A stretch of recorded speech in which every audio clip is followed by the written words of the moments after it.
নমস্কাৰ বন্ধু বান্ধৱীসকল আমাৰ ৰাশিফল চেনেলটোলৈ আপোনালোকক স্বাগতম জনাইছোঁ। মকৰ ৰাশি জাতক জাতিকাসকলৰ মে' মাহৰ সম্পূৰ্ণ ৰাশিফল শিতানটো আজিৰ ভিডিঅ'টোৰ যোগেদি জানি লওঁ আহক। এই মাহত আপোনালোকৰ কেৰিয়াৰত ধন সম্পত্তি প্ৰেমৰ জীৱনত আৰু লগতে কৰিব পাৰিব ঘৰুৱা এটা প্ৰতিকাৰ, এই সকলোবোৰ কথা সুন্দৰভাৱে আমি আজিৰ ভিডিঅ'টোৰ যোগেদি জানি লওঁ আহক। প্ৰথমতে আমি জানি লওঁ আহক কেৰিয়াৰৰ কথা। মকৰ ৰাশি জাতক জাতিকাসকলৰ কেৰিয়াৰৰ ক্ষেত্ৰত অত্যন্ত গুৰুত্বপূৰ্ণ মাহ বুলি ক'ব পৰা যায়। মাহৰ আৰম্ভণিতেই কৰ্মক্ষেত্ৰত কিছু চাপ থাকিব, কিন্তু ভয় নকৰিব। এটাৰ পিছত আনটো আপোনালোকৰ সফলতাৰ সংকেত অহাৰ প্ৰবল সম্ভাৱনা দেখিবলৈ পোৱা যাব। মাজ ভাগলৈ কৰ্মক্ষেত্ৰত আপোনালোকে নতুন পথ বিচাৰি পাবলৈও সক্ষম হ'ব। উচ্চপদস্থ বিষয়াৰ পৰা আপোনালোকে কাম কৰি সন্তুষ্ট অনুভৱ কৰাৰ সুযোগ লাভ কৰিব পাৰিব। নতুন সুযোগ আহিব পাৰে আপোনালোকৰ হাতলৈ, কিন্তু এটা কথা আপোনালোকে মনত ৰাখিব, কেতিয়াও উৎপাত কৰি সিদ্ধান্ত আপোনালোকে নল'ব। কিবা যদি গুৰুত্বপূৰ্ণ সিদ্ধান্ত আপোনালোকে ল'বলগীয়া হয়, তেনেহ'লে গুৰুস্থানীয় ব্যক্তিৰ পৰা ভালদৰে পৰামৰ্শ লৈ তাৰপিছতহে সেই সিদ্ধান্ত লোৱাটো দৰকাৰ। আৰ্থিক ক্ষেত্ৰত মকৰ ৰাশি জাতক জাতিকাসকলৰ ক্ষেত্ৰত লাহে লাহে উন্নতিৰ বাট মুকল খাই পৰিব। লগতে আহিব লগা ধনৰ সুযোগ আপোনালোকৰ মেল খাই পৰিব। পাবলগীয়া ধন লাভ কৰিব পাৰিব। নতুন ইনকাম চ'ৰ্চ আপোনালোকৰ খুলিবলৈ ধৰিব। ইনভেষ্টমেণ্ট কৰিবলৈ যদি আপোনালোকৰ মন আছে তেনেহ'লে কৰিব পাৰিব, কিন্তু ভালকৈ চাই বুজিহে আপোনালোকে ইনভেষ্টমেণ্ট কৰিব। অতি খৰচৰ পৰা বাচিবলৈ হ'লে আপোনালোকে পুৰণা কিছুমান অভ্যাস ত্যাগ কৰাটো দৰকাৰ। বিশেষকৈ 15 তাৰিখৰ পিছত ধনৰ ক্ষেত্ৰত সাৱধানতা অৱলম্বন কৰাটো আপোনালোকৰ পক্ষে উচিত বুলি ক'ব পৰা যায়। প্ৰেমৰ জীৱনৰ ক্ষেত্ৰত প্ৰেমৰ সম্পৰ্ক মধুময় হৈ পৰিব। মাজে সময়ে ভুল বুজাবুজি বা মতভেদ হ'ব পাৰে, তাৰ প্ৰতি আপোনালোকে ইমান চকু দি লাভ নাই, কাৰণ সেইবোৰ আপোনালোকৰ লাহে লাহে সুন্দৰ হৈ পৰাৰ সম্ভাৱনা থাকিব। ভুল বুজাবুজি দূৰ হৈ পৰাৰ যোগ আছে। দাম্পত্যৰ ক্ষেত্ৰত আপোনালোকৰ মধুময় হৈ পৰিব আৰু খুব গুৰুত্বপূৰ্ণ মুহূৰ্ত আপোনালোকৰ জীৱনলৈ আহিব। যিসকল লোক অবিবাহিত তেওঁলোকৰ কাৰণে বিবাহৰ প্ৰস্তাৱ আহিব পাৰে ঘৰলৈ, নাইবা আপোনালোকে যদি বিবাহৰ কাৰণে আগভাগ লৈ আছে সেই ক্ষেত্ৰত আপোনালোকে এই মাহত শুভ ফল লাভ কৰিব পাৰিব।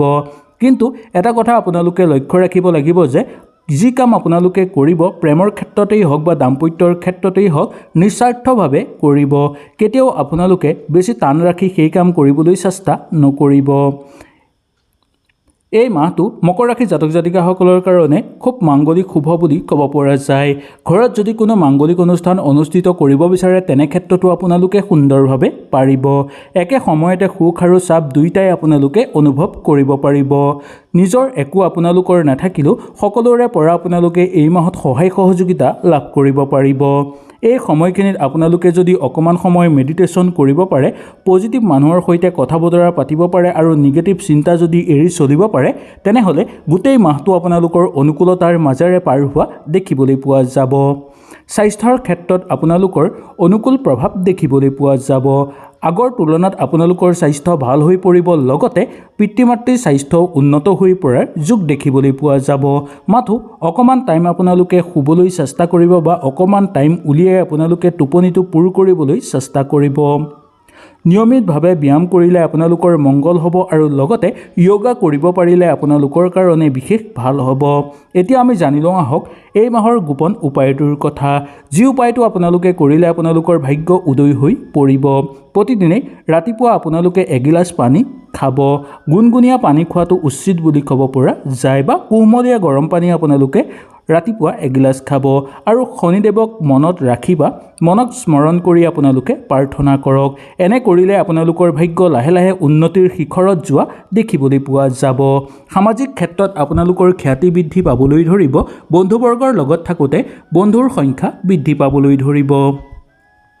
ব্যৱসায়িক বাণিজ্যৰ লগত জড়িত লোকসকলৰ কাৰণে ব্যৱসায়িক ক্ষেত্ৰত অনুকূল হিচাপে পাৰ হ'বলৈ ধৰিব। ব্যৱসায়িক ক্ষেত্ৰত বিনিয়োগ কৰাৰ ক্ষেত্ৰত দুই এজনৰ লগত ভালদৰে পৰামৰ্শ লৈ তাৰপিছত বিনিয়োগ কৰিব। কৰ্মক্ষেত্ৰত চলি থকা সমস্যাবোৰ আপোনালোকৰ সমাপ্ত হৈ পৰিব। সন্তানক লৈ মাজে সময়ে চিন্তা আহি পৰিব পাৰে আপোনালোকৰ। ধৰ্মীয় ক্ষেত্ৰত অনুকূল প্ৰভাৱ দেখিবলৈ পাব। প্ৰেমৰ ক্ষেত্ৰত আপোনালোকৰ সন্তুষ্ট হৈ থাকিব, কিন্তু কেতিয়াবা ভুল বুজাবুজি হোৱাৰ সম্ভাৱনা থাকি যাব পাৰে। ভ্ৰমণ কৰিব বিচাৰিলে কৰিব পাৰিব। ভ্ৰমণৰ ফলত আপোনালোকৰ মন আনন্দিত হৈ পৰিব। বিদ্যাৰ ক্ষেত্ৰত আপোনালোকে মনোযোগ দিয়াটো দৰকাৰ আৰু শিক্ষাগুৰুসকলৰ প্ৰতি স্বাস্থ্যৰ অকণমান চকু ৰাখিবলৈ চেষ্টা কৰিব। নতুনকৈ কাম বিচাৰি থকা আৰু নিবনুৱাসকলৰ কাৰণে অত্যন্ত শুভ মাহ বুলি ক'ব পৰা যায় এই মাহটো, কাৰণ আপোনালোকে কৰ্মৰ সন্ধান লাভ কৰিব পাৰিব। মকৰ ৰাশি জাতক জাতিকাসকলৰ কাৰণে এই মে' মাহটোত আপোনালোকৰ স্থিৰতা বৃদ্ধি পাবলৈ ধৰিব, দায়িত্ববোধ বেছি সক্ৰিয় হৈ পৰিব। গ্ৰহ নক্ষত্ৰৰ প্ৰভাৱৰ ফলত আপোনালোকৰ চিন্তা লাহে লাহে দূৰ হৈ পৰিবলৈ ধৰিব। মাহৰ আৰম্ভণিতেই আপোনালোকৰ শান্ত কিন্তু মাজে সময়ে আপোনালোকৰ কিছু পৰিৱৰ্তনৰ সম্ভাৱনা দেখিবলৈ পোৱা যাব পাৰে। শেষৰ ফাললৈ পুনৰ স্থিৰতা আপোনালোকৰ ঘূৰি আহিবলৈ ধৰিব। কৰ্মৰ চাপ থাকিব, ধৈৰ্য ধৰি কাম কৰি গ'লে সফলতা নিশ্চিত হৈ পৰিব আপোনালোকৰ। কিছুমান নতুন সুযোগ আহিব আৰু দায়িত্ব লাভ কৰিবলৈ সক্ষম হোৱা দেখিবলৈ পাব। মাজৰ ফালৰ পৰা আপোনালোকৰ যথেষ্ট পৰিমাণে অনুকূল আৰু প্ৰশংসা লাভৰ যোগ দেখিবলৈ পোৱা যায়। ব্যৱসায় কৰা লোকসকলৰ কাৰণে লাভৱান হোৱাৰ সম্ভাৱনা বহু বেছি দেখিবলৈ পাব। আৰ্থিক অৱস্থা লাহে লাহে উন্নত হৈ পৰিব। ঋণ যদি আপোনালোকে লৈছে বা টকা পইচা ধাৰলৈ লোৱাৰ ক্ষেত্ৰত খুব সাৱধানতা অৱলম্বন কৰাটো দৰকাৰ। বিশেষকৈ যদি কিবা কাৰণত আপোনালোকে টকা পইচা ধাৰলৈ লৈ থৈছে তেনেহ'লে সেই টকা পইচা আপোনালোকে পৰিশোধ কৰিবলৈ চেষ্টা কৰক। খৰচৰ প্ৰতিও সাৱধানতা অৱলম্বন কৰাটো দৰকাৰ। বিনিয়োগৰ আগতেই আপোনালোকে ভালকৈ চিন্তা চৰ্চা কৰিব লাগিব। প্ৰেমৰ কাৰণে সম্পৰ্কৰ ক্ষেত্ৰত শুভ সময় বুলি ক'ব পৰা যায়। সৎ আৰু গভীৰ সম্পৰ্ক আপোনালোকৰ গঢ় লৈ উঠাৰ যোগ আছে। যিসকল লোক ছিংগেল তেওঁলোকৰ কাৰণে এই মাহটো সম্পূৰ্ণভাৱে শুভ দেখিবলৈ পোৱা যাব। দাম্পত্যৰ ক্ষেত্ৰত ভুল বুজাবুজি থাকিব পাৰে, কিন্তু ইমান চিন্তাৰ কাৰণ নাই বুলি ক'ব পৰা যায়। অনুভৱেৰে আপোনালোকে সকলোবোৰ সমাপ্ত কৰি ল'ব পাৰিব। কেতিয়াবা আপোনালোকৰ নিজকে দুৰ্বল যেন অনুভৱ দেখিবলৈ পাব বা দুৰ্বল যেন অনুভৱ লাগিব পাৰে। নিজকে শক্তিশালী কৰি ৰাখিবলৈ মনৰ জোৰ আপোনালোকে ৰাখিব আৰু লগতে সেই কৰিবৰ কাৰণে আপোনালোকে যদি ধ্যান কৰে তেনেহ'লে আপোনালোকৰ শক্তি আৰু অধিক বৃদ্ধি পাবলৈ ধৰিব। স্বাস্থ্যৰ ক্ষেত্ৰত আপোনালোকৰ ভালেই পাৰ হোৱা দেখিবলৈ পোৱা যাব। সৰু সুৰা সমস্যা থাকিলেও ইমান চিন্তাৰ কোনো কাৰণ নাই। খোৱা বোৱাৰ ক্ষেত্ৰত বিশেষকৈ অকণমান লক্ষ্য ৰাখিলে আপোনালোকৰ কাৰণে ভাল হ'ব। বিশ্ৰাম আৰু সঠিক খাদ্যাভ্যাস আপোনালোকৰ গ্ৰহণ কৰাটো দৰকাৰ। নিয়মিতভাৱে আপোনালোকে যদি ব্যায়াম কৰে তেনেহ'লে আপোনালোকৰ অত্যন্ত অনুকূল হৈ পৰিব। 1 মে' তাৰিখটো আপোনালোকৰ কাৰণে সকলোতকৈ মূল্যৱান দিন বুলি ক'ব পৰা যায় এই মাহৰ। 16 মে'ৰ তাৰিখটো নতুন আৰম্ভণি, প্ৰেম আৰু নতুনকৈ দায়িত্ব অহাৰ সম্ভাৱনা থকাৰ দিন বুলি ক'ব পৰা যায়। মাহৰ মাজভাগত আপোনালোকৰ ধন আৰু যোগাযোগৰ ক্ষেত্ৰত উন্নত ফলাফল দেখিবলৈ পোৱা যাব।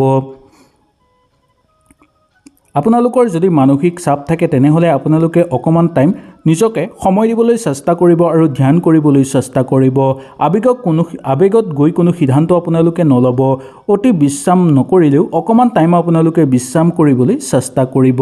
মে' মাহটো কৰ্মক্ষেত্ৰত উন্নতি দেখিবলৈ পোৱা যাব। ধনৰ ক্ষেত্ৰত লাহে লাহে বৃদ্ধি পাবলৈ ধৰিব। প্ৰেমৰ জীৱন সুখ হ'ব। মানসিক চাপ নিয়ন্ত্ৰণ আপোনালোকে কৰি চলিব লাগিব। তেতিয়াহে আপোনালোকে এটাৰ পিছত আনটো সুযোগ সুবিধা লাভ কৰিবলৈও সক্ষম হোৱা দেখিবলৈ পোৱা যাব। হয়তো এই ভিডিঅ'টোৰ যোগেদি আপোনালোকে সুন্দৰভাৱে বুজি পালে। যদি কিবা অসুবিধা পালে নিশ্চয় মোক তলত কমেণ্ট কৰি জনাব।